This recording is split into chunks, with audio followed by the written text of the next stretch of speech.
Good morning, everyone, and welcome to today's Keep Up with Pryme. I'm Laura from Marketing, and joining me is Aske Holst, our Product Manager at Pryme Global. Today, we're taking a close look at the newest features across our applications that are relevant for professional services. As usual, please use the chat or the Q&A in case you have questions during the webinar, and we'll have a look at those at the end of it. And now, over to you, Aske. Thank you. Thank you, Laura. So we will be looking at the new features that we have added in the May release and also a few things that were added during the April and March releases. We are, as usual, looking at this within the context of the area in the project lifecycle being setup, planning, work, and invoicing. In the setup area, we have a new feature for project creation that is dependencies in task templates. So when you have a task, there can be a dependency to another task. We use that in the Gantt chart to visualize a timeline. And we can now have task templates that include those dependencies. So initially, when you add tasks to a project, they automatically get the right dependencies. So it makes it very easy to quickly set up a project with the task and their duration and their dependencies as a default. Then, of course, you can always adjust. The way that works is that you set up a task template, and within the task template, you then define those default dependencies. So if I have a task template and look at my task template lines, I can define some rules. I have done this already, where, for instance, I say we have a specification phase which is by default 5 days. After that, we'll have a client meeting. I'll set that to 1 day. And that should be connected to the specification phase. So after the specification phase, we can have the client meeting, but we need 3 days in between. And so this way I can create this whole structure of what is related to another task. If I then create a project with this task template, and that could be using the project wizard or quick project guide, etc., then it will apply that. I could also simply go in and say, well, I have a project that might be a new project. It could be an existing project, and I want to add some tasks using the create task from template feature. Then when I go in and select either some of the tasks or all the tasks, it will automatically create those dependencies as well. So in this case, I select them all. I have a structure down here. And when I open up the Gantt chart, we can see that I have all the dependencies with the offsets and so on and so forth. And from here, I can, of course, adjust it as I would like. If we, for some reason, want to move something out, then everything moves and all the rules are applied just as usual. But it gives me an easy starting point. Next up, within the setup area, we have contracts where we made it a little bit easier to assign and reassign projects. So if I open up a contract, I can on my contract see the different projects I have. And we added a new feature for assigning additional projects to this one. So I can simply select from my list and say assign related project, and then that is also assigned to this contract. So just making it a little bit easier. Within resources, we've added features for copying users and resources. We added resource templates and a resource import feature. So all in all, trying to make it easier to add new resources, whether that's a single resource or it is a larger group of resources. If we look into the template part of this, I can find it under template setup and resource templates. In this case, I created a template for a project manager. And I filled out the default field saying this is a project manager, it is hourly, it is in the resource group of project managers, so on and so forth. Then when I go ahead and create a new resource with the new resource button here, I will be asked which template I want to apply, if any. In this case, I might select the project manager template. And so it fills in all the fields I had on my template. Of course, I then need to fill in the details that are specific to this resource. And let's say this is John. So one way of doing it. Another way would be the new copy feature, where you can copy a user or a resource or both. If you copy a resource, you will have to select what is the new user you want to copy to, where you're copying from, and then you can copy permissions, you can copy settings, and you can copy setup. If you're copying resources, you select where to copy from and where to copy to, and then you can add the unique details for the new resource you're creating. That could be the name, the email, and you can also copy permissions and prices and dimensions. You can even fill out how long into the future you want to create timesheets, how long into the future do you want to calculate capacity, add dimensions, etc. So this is a good way if you have an existing resource you kind of want to reuse. If you have a lot of resources you need to set up, then you can also use the import resources that will give you a whole list. Here you can then create a template for this. This will create an Excel template. You fill in the Excel template, you import the template, and then you can of course adjust if you need to, and then you click the create resources. That will create resources. Within here we have the unique information, name, title, email, etc. But we also have the resource template. So instead of having all the fields, we would have the base fields, and then that comes from the template. Those were the new resource features. Well, actually there's one more thing. Within resources, we have a resource group on each resource. If you're changing the resource group on a resource, let's say we're changing Cassie from being a project manager to being a consultant, what should happen to all existing entries where we both have the resource and the resource group? Should we keep that as is, or do we update those? And now we get the option to select for each of the different types. And this can be interesting because usually the resource group on an entry corresponds with the resource group of the resource. But in some companies, we allow to have a different resource group selected for time tracking because that creates a different pricing principle. And then the question is, when now Cassie is changed to another group, should that change the historical entries or should they stay as they are?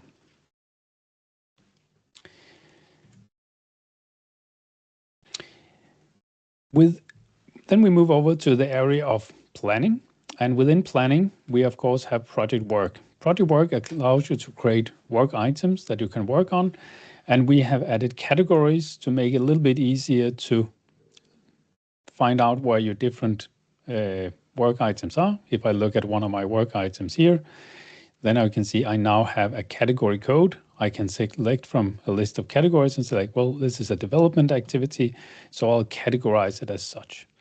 This means that when looking at a Kanban board with a lot of different cards on it, I could set a filter and say I would only like to see those with a category code of development, for instance. Now, both of these have development, but in this case, it would only show those. If I only want to see those that are admin, then of course it doesn't show anything. So a little bit easier to categorize different kinds of work. Within the budget areas, we have added an import from Excel feature to the budget journal. So for those using budgets and budget journals, you can now use the import feature. You can of course still copy and paste. You can use edit in Excel. There's nothing new there, but you have that create template, fill it in, and then import from Excel, uploading that file. Especially if it's big budgets, it might be easier than copying and pasting.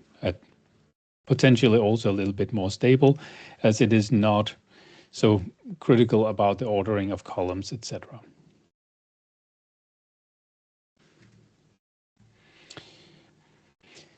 When we get to the work area for time, and this is specifically for Pryme Time, we have added a time tracker for Windows. You might have noticed it. I have it running down here in the corner. I can move it up into the middle of the screen. This is replacing or supplementing the time tracking feature with inside of BC. It doesn't do anything that you cannot do in BC. It's just a different interface. So if you don't want to have you're a tab running with Business Central in a browser, you can have this small little program running, and there you can track your time. We can see I'm currently working on Keep Up with Pryme. I have assigned a customer and a project and a task to that. I could change this, of course, at any point and say, now this is actually testing QA. That updates the data in Business Central. I can also pause this and say, I'm working on something else. And now I'm tracking time on that. I might also want to put some details on that and say this is for a datum corporation and it is a development project and I'm working on specification. And so all of this goes back to Business Central. Of course, it also synchronizes the other way. So it's always online with Business Central. So if I go back into Business Central and I open up and now I might want to hide this, my time tracking entries, we can see I have my time tracking entries in here. So I can use both and they will synchronize back and forth. Where we see this really useful is for those that think this is a little bit too ERP. It looks a bit like a finance system. It doesn't look like a time tracking system. Well, now there is a Windows app that is purely dedicated to that time tracking. Within the work area, we also have geo-tagging as a new feature that is mostly for on-site work. If you have a requirement to track where people track that work, if they said they were on-site doing some work, you might want to have that location tracked with their time entries. Be careful about rules and regulations and how much you're allowed to track before enabling this, but the feature there is a global setting that you can enable in Pryme Time setup. And with that, it will start adding coordinates to time tracking entries and time entries. So you simply check this, and then it does that overall. Of course, the user might be asked to allow the getting of location before actually giving them. We also have a new feature for timesheet totals. So if I open a timesheet, we have added a small new field here where you can see the total for a given day. So here on Monday, I have a capacity of 8 hours and it says I've tracked 3 hours in total, which kind of makes sense. It's 2 hours and 1 hour, so that adds up to 3, which is basically the same we're showing in this graph, but here we're showing it in line in the header. So people can see if they have their full days immediately. Within the purchase area, and here we're specifically talking about AP automation, we have extended the feature that allows you to create new vendors based on new incoming invoices to also create the vendor bank accounts. And for those vendors that have deviating invoice rounding rules, we can now define those rounding rules so it aligns with whatever rounding rules come in on those invoices. In the area of invoice creation, we have added an undo feature to the close invoice line functionality. That is the functionality where you basically create a write-off. You have a line that was marked as chargeable, but you're not going to invoice it, then you can close it. But now you can also undo that close if you happen to close it by mistake. So if I have a project with some ledger entries and I have an entry here, I say, well, we're going to close that because we're not going to invoice it. It should be still marked as chargeable because it was chargeable work, but we cannot get paid for it. I close that invoice that line. Then, of course, it's open, no longer open, cannot be included in invoice. If I did that by mistake, I now have the undo close invoice lines, and that brings it back again. And it does that with full traceability, so we can always see the details on detailed ledger entries of who did what. If you're using the intercompany functionality, so you have multiple legal entities and you are transferring projects and time and cost between those companies with intercompany, we have added a feature to transfer binary data, that is pictures, documents, PDFs, etc., between those companies as well.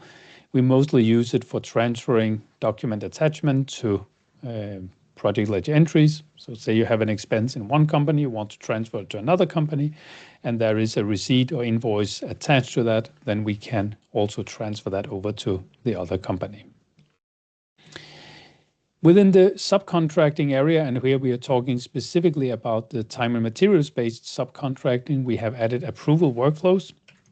So if I have a subcontractor statement in here and I open it up, we can see that by default, if I don't have approval workflows, I'll have an approve button. But if I add the approval workflow, activate that, then I can do an approval workflow. So let me show that. If I open up my workflow templates, I will see here that I should have a subcontractor statement approval workflow. I can use that to create a instantiation of a real workflow based on that template. So new workflow from template, I will select my subcontractor statement approval workflow, and I get this workflow for approving subcontractor statements. Then of course I can adjust that approval workflow, make special rules about who will do the approval. Will it be by project manager? Will it be by the vendor purchaser or the subcontractor purchaser? That I can change in the settings below, but this is an out-of-the-box workflow. I can then enable that, and that changes the rule on the subcontractor statement to, instead of being just a button to approve, I can now send an approval request, and it will be sent to the correct approver, and only when that approver has approved it, then it will be marked as approved. So this is a nice addition as well. And with that, we are kind of through the features that we have added, and we will look at the roadmap. Roadmap for the coming year. There's a few things left for this quarter that we want to deliver. Moving into the next quarter, that's where we see the most of the planned work, and then getting to the end of the year, beginning of next year, the planning is a bit more vague, but we are adding as we go, and of course some things will change over time. If we're looking more specifically at professional services, what we're adding still in Q2 is a bit of features in the API automation purchase area with some better connection with advanced projects when we are mapping to projects and also when mapping to accounts.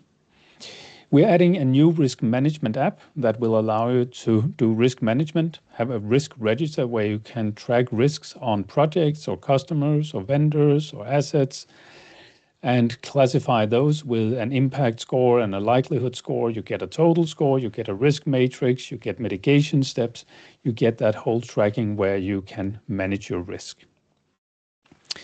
In the next quarter, we are looking at some new features for time tracking that is better working with descriptions, where we will have policies for description that we can check or use for improvement. So there could be different projects or that have different policies for how descriptions should be written. It could be different policies for different languages. And we will also add a batch editing feature for description. So if you have a project with hundreds and hundreds of lines and want to batch edit some of those or look at them in a more grouped view, then you can do that.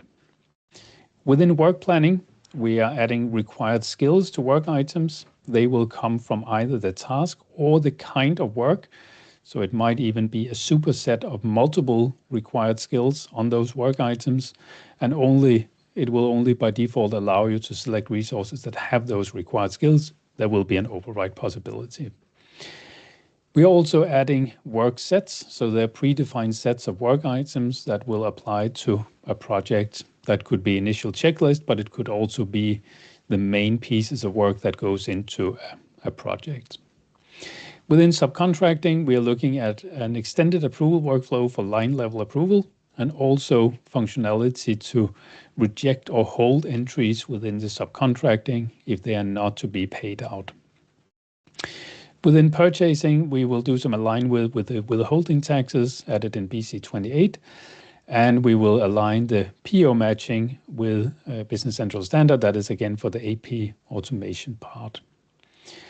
Then we will allow you to update the dimensions on project ledger entries without going through a journal. So an experience similar to that in the general ledger, where you can change the dimensions on general ledger entries. We will do the same for project ledger entries.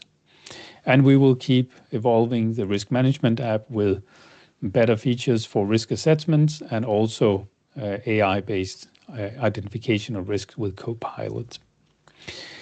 Moving into the end of the year, beginning of next year, we will add capacity planning to work items, so you can set a expected number of hours or a budget, so to speak, on a work item, and you can look across the resources and see what capacity they are available, so you can do capacity planning with work items. Within the time tracking area, we will create multiple versions of the standalone tracker that we looked on earlier that were currently for Windows. We will add it for mobile platforms, Android, iPhone, and also for Mac, for those sitting on an Apple notebook. And for purchasing, there will be some additional features for incoming Pebble invoices that is becoming mandatory in more and more places. Support for working with the payable agent, and also enhanced integration with the subcontract feature, where you can do more matching on statement number.